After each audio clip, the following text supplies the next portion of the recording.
subhanahu wa ta'ala takes away the knowledge, then what are you going to do? Or, or it could be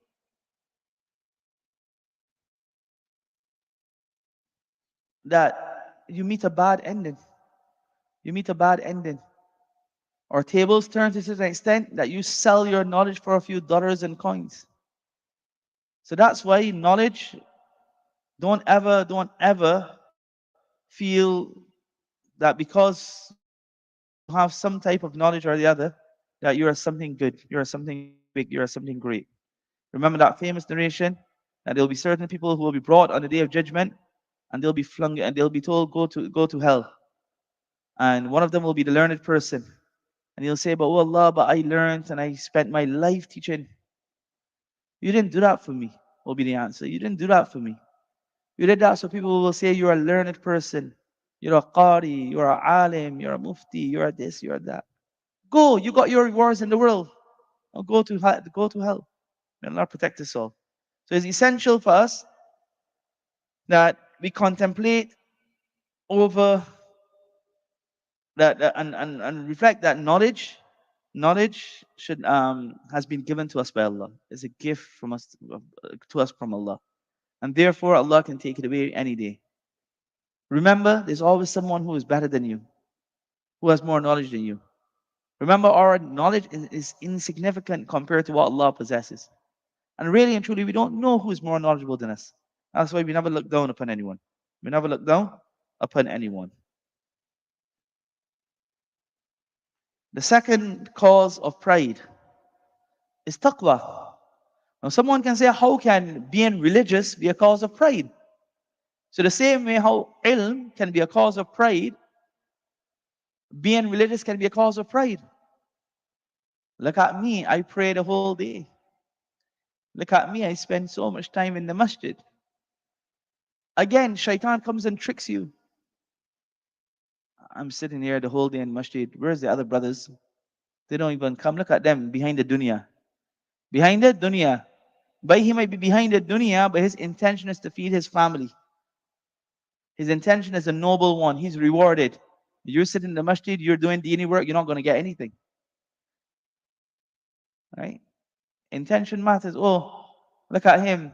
He has to work the whole day. He barely comes for Taraweeh and then he runs off again and he goes sleep. No extra ibadat. But his sleep is an ibadat. You don't know what he has to do. So your ibadah, that's why there's that famous quotation that one of the Salaf, they were walking with their son. And they were walking and he said, look at everyone. Everyone is sleeping and we're going for tahajjud. And he said, it would be better if you had stayed home and sleep as well. You're wiping out your deeds. So we have to be very, very cautious of this. Because sometimes, due to we think that we have, you know, look at me, look at me, look at how much I do, look at how much salah I pray. And due to that, then we start looking at others and we think of them as being insignificant. And worse is, one of the things is that those who are less pious, they look up to those who they perceive to be pious. And they treat them with respect. And sadly, if your Islah and your rectification is not done, then you look down upon those people. There is an interesting incident that once a fasik, a big sinner from the Bani Israel came and he sat in the gathering of a worshipper. And he sat with this hope that the abid's barakah, the worshipper's barakah will rub off on him. So he sat down and thought, he sat down and the abid, the worshipper now, he starts thinking to himself, what is the connection between him and me? Where is he and where am I? Now I'm such a lofty place and he's all down there. So he told him, go away from here. So Allah Ta'ala informed the Nabi of the time to go and tell these two people that their book of deeds is starting afresh. Everything has been rubbed out, it's going to start afresh. Whatever they did previously, what is good or evil, has been wiped clean.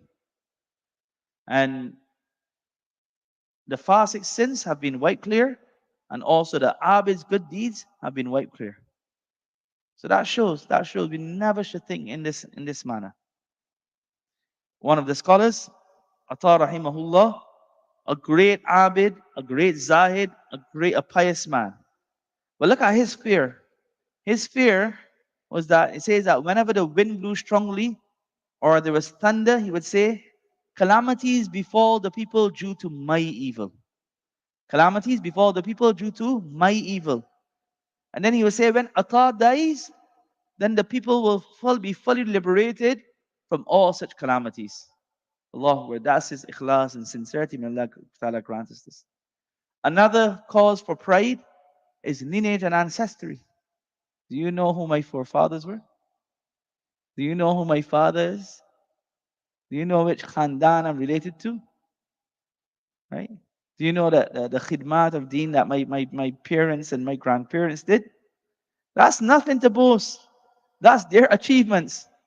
As the scholars mention, as we say, they will be rolled in their graves because they did it for Allah. When they built the masjid, they built the masjid for Allah. And now to hear their great grandchildren boasting and thinking that they are people of relevance because of what their great grandparents did, they'll be rolling their graves thinking, look at you. I didn't do it for that. So we should never think that because of who I am or what my title is or surname is, that is a reason for me being respected. That is a reason for my being honorable. And lastly, pride due to wealth and beauty. Pride due to wealth and beauty. And it's easy to understand this, that wealth can go, beauty can go. How many people have we seen?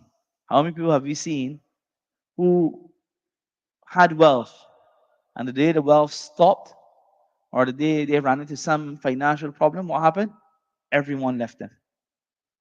And the same thing, you may be a handsome man, a beautiful woman, but beauty isn't forever. Beauty isn't forever, right? One sickness and all your face can, all types of pimples and acne and disfiguring and discoloring and all that can occur. One sickness and you have to take medication, and you were trim and slim, and now you become bloated. So you used to look down upon people. Look at me, I'm handsome. You walk in that way, right? And you're proud of that. You may have wealth, and then something happens, the economy collapses, you lose everything. So that's why we have to remember that these things are temporary. And Allah subhanahu wa ta'ala can take it all away. So therefore, it gives us no right to ever think that we are better than anyone else.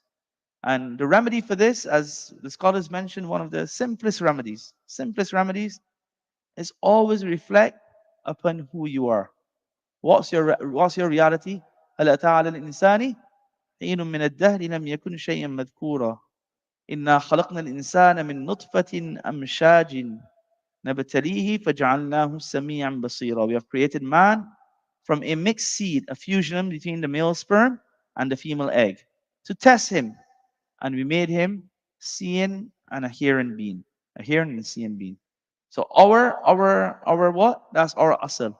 As one of the scholars pointed out, أولها نطفة وآخرها جيفة وبينهما تحمل القدر. That your beginning is what? A drop of sperm. That's what you were. And everybody knows from the time when sperm is emitted from a male's private part, what do they do? You have to go and do ghusl. You get rid of it. You see the sperm there, you say, yak. You go and wash it off.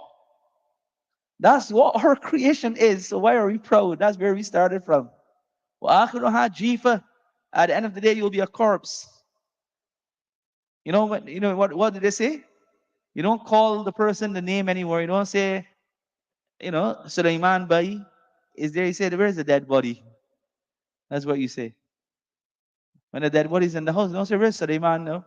You say, where's the marhum? Where's the one who's gone to Allah? Where's the dead body? We're coming to get the body. That's what you say. The funeral director will say, we're coming to get the body. What time should we come and collect the body? That's your ending. وَبَيْنَهُمَا تَحْمِلُ الْقَدْرِ. And you're walking around carrying what in your stomach? Feces, because you'd go to the toilet and empty yourself.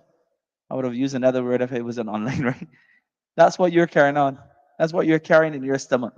So your beginning is a drop of sperm. Your ending is a dead body that's going to be eaten up by the insects and all those things in the grave.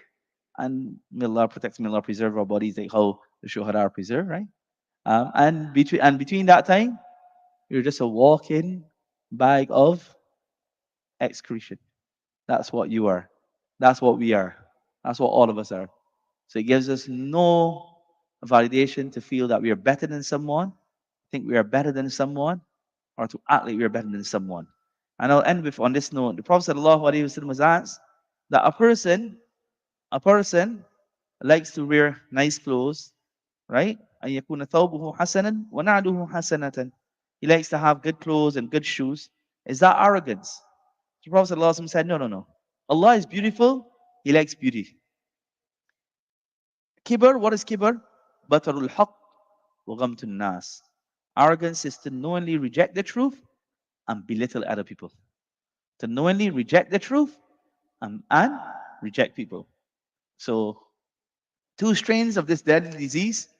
That one is you think I am better than everybody else, so therefore I don't need to hear the truth. So, what you're doing, you're actually thinking that you're more important than the truth. And the second one is that I'm more important than everybody else. That's why, welcome to Nas. I look down at people because I am better than you. So it is essential that we upkeep because some people have this wrong notion. They think that when you're humble, then you have to sit like this and you have to walk. And when you're talking, you talk in a soft, soft voice. That's not tawadu, right? That's not humility. And then you wear old clothes and tattered clothes. No, that's not tawadu. Tawadu is the inner quality that will be shown out and expressed into your actions. And it's about understanding what your reality is and not having pride over what you have and never thinking you're better than anybody. Thus, you don't ever think that if somebody comes and greets you or don't greet you, if somebody reproaches you, if somebody speaks to you in a harsh manner, it doesn't affect you whatsoever because you don't feel that you're any great person anyways. And then lastly, you don't ever look down at anyone.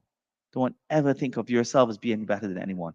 Otherwise, the punishment for the mutakabbirin and those who are people of arrogance is very severe. May Allah Ta'ala protect us all from this.